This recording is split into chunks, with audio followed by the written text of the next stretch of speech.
Arrow surface का हम numerical कर रहे थे, उसमें से एक और न्यूमेरिकल है, सिंपल न्यूमेरिकल है। क्वेश्चन को पढ़ते हैं। A door in a tank is in the form of a quadrant of a cylinder of 1.5 metre radius and 1.8 metre width. इसका डायग्राम दिया हुआ है क्वेश्चन में। Calculate the resultant force on the door. Resultant force निकालना है और इस and its location on the gate. Resultant force के लिए हमको क्या चाहिए? Horizontal force and vertical force चाहिए। इस क्वेश्चन का डायग्राम है ये कर्व सरफेस दिया हुआ है जो फ्री वाटर सरफेस से 2 मीटर नीचे है। ये इसका रेडियस है 1.5 मीटर। तो सबसे पहले हमको क्या निकालना होगा? Horizontal force. इसका विड्थ भी दिया हुआ है 1.8 मीटर। ये फ्री वाटर सरफेस जहाँ पे वाटर भरा हुआ है। तो सबसे पहले हम निकालते हैं horizontal component of a force, horizontal force. तो इसको मैंने क्या किया है, सबसे पहले इसको प्रोजेक्ट किया है। प्रोजेक्ट करने के बाद कर्व सरफेस हुआ ये है कर्व सरफेस, ये है फ्लैट सरफेस। सबसे पहले हमारी स्टेप क्या है? कर्व सरफेस को प्रोजेक्ट करते हैं, जो जिससे हमको क्या मिलता है? फ्लैट सरफेस मिलता है। तो हमको एक पॉइंट नया पॉइंट मिला, एन डैश ओ डैश। ये वर्टिकल प्लेन सरफेस की तरह है। इसका सेंटर है, ये centre of gravity. Horizontal force निकालने के लिए हमको क्या क्या चाहिए रहता है? रो जी प्रोजेक्टेड एरिया इंटू एच बार। तो एच बार क्या होता है? Distance between free water surface and centre of gravity, ये एच बार। तो इसका वैल्यू हो जाएगा 2 + 1.5 डिवाइडेड बाई 2। यहाँ से यहाँ तक 2 मीटर है और यहाँ से यहाँ तक कितना हो जाएगा? 1 डिवाइडेड बाई 2। तो यहाँ से एच बार कितना हो जाएगा? 2 + 1.5 बाई 2। और हमारा प्रोजेक्टेड एरिया क्या होगा? यहाँ पे इसका प्रोजेक्टेड एरिया निकाल लेते हैं। तो ये होगा ए पी इक्वल टू, यहाँ से यहाँ तक का लेंथ कितना है? 1.5 मीटर और इसका विड्थ कितना है? 1.8। तो इसका प्रोजेक्टेड एरिया हो जाएगा ये। तो हम यहाँ पे हॉरिजॉन्टल फोर्स निकाल लेते हैं। हॉरिजॉन्टल फोर्स होगा रो जी प्रोजेक्टेड एरिया इंटू एच बार। इसका वैल्यू है 1000, जी का वैल्यू 9.81। प्रोजेक्टेड एरिया हमने निकाला है 1.5 इंटू 1.8 और एच बार का वैल्यू है 2 + 1.5 डिवाइडेड बाई 2। इसको हम सॉल्व करते हैं तो हमारे पास वैल्यू आता है 73 के आसपास आता है। 73 इंटू 10⁻³ न्यूटन और 73 किलो न्यूटन। ये हमारा हो गया हॉरिजॉन्टल फोर्स का वैल्यू। अब हम vertical component of the force निकालेंगे। तो वर्टिकल कंपोनेंट निकालने के लिए जो कर्व सरफेस रहता है उसको फ्री वाटर सरफेस तक ले जाते हैं। यहाँ पे जो लिक्विड आता है उसका जो वेट रहता है वही हमारा क्या रहता है? Vertical force. तो वर्टिकल फोर्स क्या हो जाएगा? Weight of the liquid. तो वेट ऑफ द लिक्विड क्या होगा? Rho g into volume of the liquid. तो यहाँ पे वॉल्यूम कौन सा आएगा? MNTS। तो सबसे पहले हमको वॉल्यूम MNTS निकालना रहेगा। वॉल्यूम निकालने के लिए इसका एरिया पता होना चाहिए, एरिया MNTS पता होना चाहिए। तो FE को मैं क्या लिख सकता हूँ? रो जी इंटू वॉल्यूम MNTS। और MNTS को क्या लिख सकते हैं? Volume MOTS minus volume MON। अब इसको समझना है। टोटल वॉल्यूम क्या है हमारे पास? टोटल वॉल्यूम है ये MOTS, ये हमारा हो गया टोटल वॉल्यूम। उसमें मैं माइनस कर दूंगा, इतने वॉल्यूम को माइनस कर दूंगा वॉल्यूम MON। इतने माइनस को वॉल्यूम कर दूंगा तो मेरा क्या निकल जाएगा? मेरा इतने पोर्शन, ये पोर्शन का वॉल्यूम निकल जाएगा जो मेरे को चाहिए। तो यही काम करते हैं। सबसे पहले वॉल्यूम निकाल लेते हैं। तो वॉल्यूम क्या होता है? Area into width. विड्थ का वैल्यू हमको वहाँ पे 1.8 दिया हुआ है दोनों के लिए। तो area MOTS into B, area MON into B.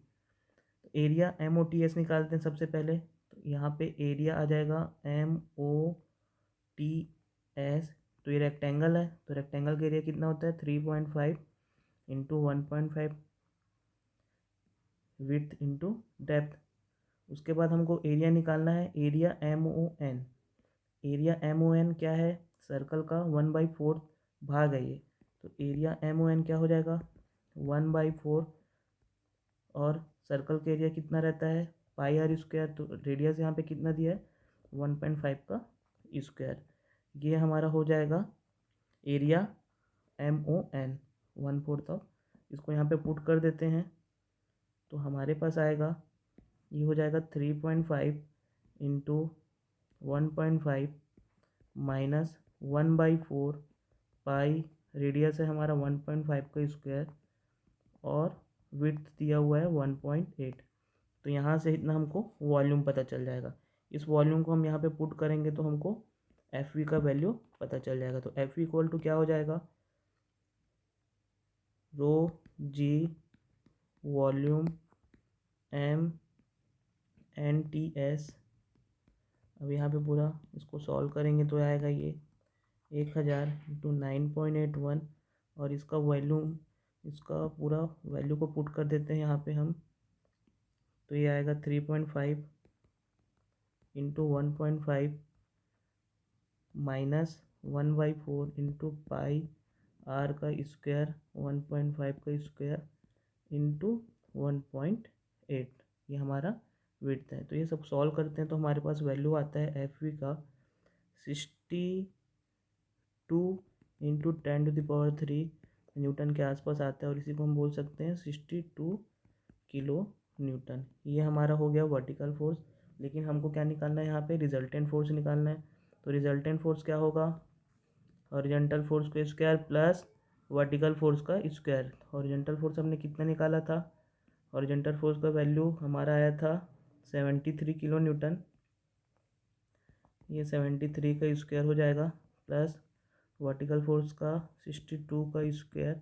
तो ये सब सॉल्व करेंगे तो हमारे पास अराउंड 97 के आसपास कुछ वैल्यू आता है। कैलसी से चेक कर लेना कितना वैल्यू आ रहा है, 97 किलो न्यूटन। तो ये हो जाएगा हमारा रिजल्टेंट फोर्स। इस रिजल्टेंट फोर्स निकालने के बाद हमको उसका एंगल निकालना पड़ेगा, उसका डायरेक्शन, और वो कौन से पोजीशन में अकॉर्डिंग टू क्वेश्चन। क्वेश्चन में क्या पूछा गया है, क्वेश्चन में पूछा है calculate the resultant force on the door, जो हमने निकाल लिया है, and its location on the gate, gate पे इसका लोकेशन क्या है। तो ये भी बहुत सिंपल है। If theta is the angle या inclination of resultant force to vertical, अगर रिजल्टेंट फोर्स वर्टिकल के साथ थीटा एंगल बना रहा है, ये वर्टिकल के साथ क्या बना रहा है, थीटा एंगल बना रहा है, तो हमारा टेन थीटा क्या होगा, F horizontal upon F vertical. अगर वो हॉरिजेंटल के साथ एंगल थीटा बनाता तो F V upon F H होता। अभी वर्टिकल के साथ बना रहे तो ये एफ एच का वैल्यू क्या है हमारे पास 96 97 के आसपास आया है, ये हो जाएगा। और एफ वी का वैल्यू आया हमारा 62। तो इसको सॉल्व करेंगे तो ये कुछ वैल्यू आएगा 1.8 के आसपास। तो tan थीटा इक्वल टू कितना हो जाएगा 1.58 के आसपास आएगा। तो थीटा इक्वल टू हो जाएगा tan इनवर्स 1.58। तो ये जब सॉल्व करते हैं तो हमारे पास एंगल कुछ आता है 58 डिग्री एंगल आता है। अब हमको और क्या निकालना है, गेट से कितने डिस्टेंस पे है। तो रिजल्टेंट पासेस थ्रू ओरिजिन, जो रिजल्टेंट फोर्स है वो क्या होगा, ओरिजिन से पास होगा। तो वाई आर इक्वल टू क्या हो जाएगा, Y R vertical height of resultant on the gate. तो इसका वैल्यू क्या होगा, वाई आर का वैल्यू होगा आर रेडियस कॉस थीटा। ये है रेडियस इंटू कॉस थीटा। ये हमको वाई दिख रहा है, वाई आर का वैल्यू दिख रहा है, इसका वैल्यू क्या हो जाएगा रेडियस इंटू कॉस थीटा। इसको मैं आगे बढ़ाता हूँ यहाँ पे, तो ये एंगल हो जाएगा थीटा। तो वाई आर इक्वल टू दिख रहा है, ये आर है, इसको यहाँ पे प्लॉट करूँगा तो आएगा, ये कंपोनेंट निकालूंगा तो यहाँ पे आएगा आर कॉस थीटा। तो वाई आर इक्वल टू हो जाएगा आर कॉस थीटा, आर का वैल्यू है 1.5, थीटा हमने निकाला है 58 डिग्री। तो इसको सॉल्व करने पर हमको कुछ, हमारा जो वैल्यू है वाई आर का वैल्यू आता है 0.85 के आसपास आ रहा है मीटर। तो ये हमारा क्वेश्चन के अकॉर्डिंग हमने वाई आर का वैल्यू भी निकाल लिया, थीटा का वैल्यू भी निकाल लिया। सबसे इंपॉर्टेंट है हॉरिजॉन्टल कंपोनेंट और वर्टिकल कंपोनेंट निकालना। आपके एग्जाम में हॉरिजॉन्टल कंपोनेंट, वर्टिकल कंपोनेंट और रिजल्टेंट ही निकालने के लिए आएगा। अगर उसके आगे कुछ पूछेगा तो इसको पूछ सकता है। मेरे ख्याल से न्यूमेरिकल समझ में आ गया होगा। अगर इसमें कुछ भी डाउट है तो आप पूछ सकते हैं। Okay, thank you.